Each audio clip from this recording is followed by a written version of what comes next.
कराची में ऑनलाइन कारोबार करने वाले ताजिर को लूट लिया गया है। लाइट हाउस के ताजिर ने दावा किया है कि मुलजिमान ने वर्जिश के सामान की तस्वीर दिखाकर राब्ता किया और औरंगी टाउन बुलाकर रकम छीन ली है। मजीद तफसीलात के लिए बात करेंगे डॉन न्यूज के नुमाइंदे मिराज अख्तर से। मिराज, बताएगा कि ताजिर की जानिब से इस वाक़े से मुतालिक मजीद क्या बताया गया है? जी देखिए, औरंगी टाउन का इलाका है, इकबाल मार्केट, यहाँ ये वाकया पेश आया है क्योंकि पहले ही शहर में जो है स्ट्रीट क्राइम और लूटमार की वारदातें पुलिस से कंट्रोल नहीं हो रही हैं। अब ऑनलाइन कारोबार करने वाले भी लूटने शुरू हो गए हैं। ये एक्सरसाइज की मशीनें जो है खरीद फरोख्त का काम करते हैं। लाइट हाउस के ताजिर हैं अरसलान।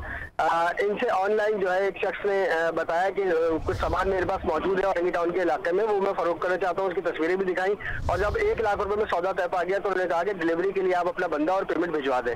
जिस तरह इन्होंने यहाँ से गाड़ी और अपने बंदे को पेमेंट समेत जैसे ही वहाँ रवाना किया तो वहाँ पहले से 2 मुसल्ला अफराद तैयार खड़े हुए थे। उन्होंने इनसे 1 लाख रुपए नकद और इनके जो मोबाइल फोन वगैरह थे और दीगर सामान था वो सब छीन लिया और फरार हो गए। और अब इस वाकये की रिपोर्ट दर्ज करवा दी गई है इकबाल मार्केट थाने में, ताहम अभी तक कोई गिरफ्तारी अमल में नहीं आ सकी है। बहुत शुक्रिया मिराज।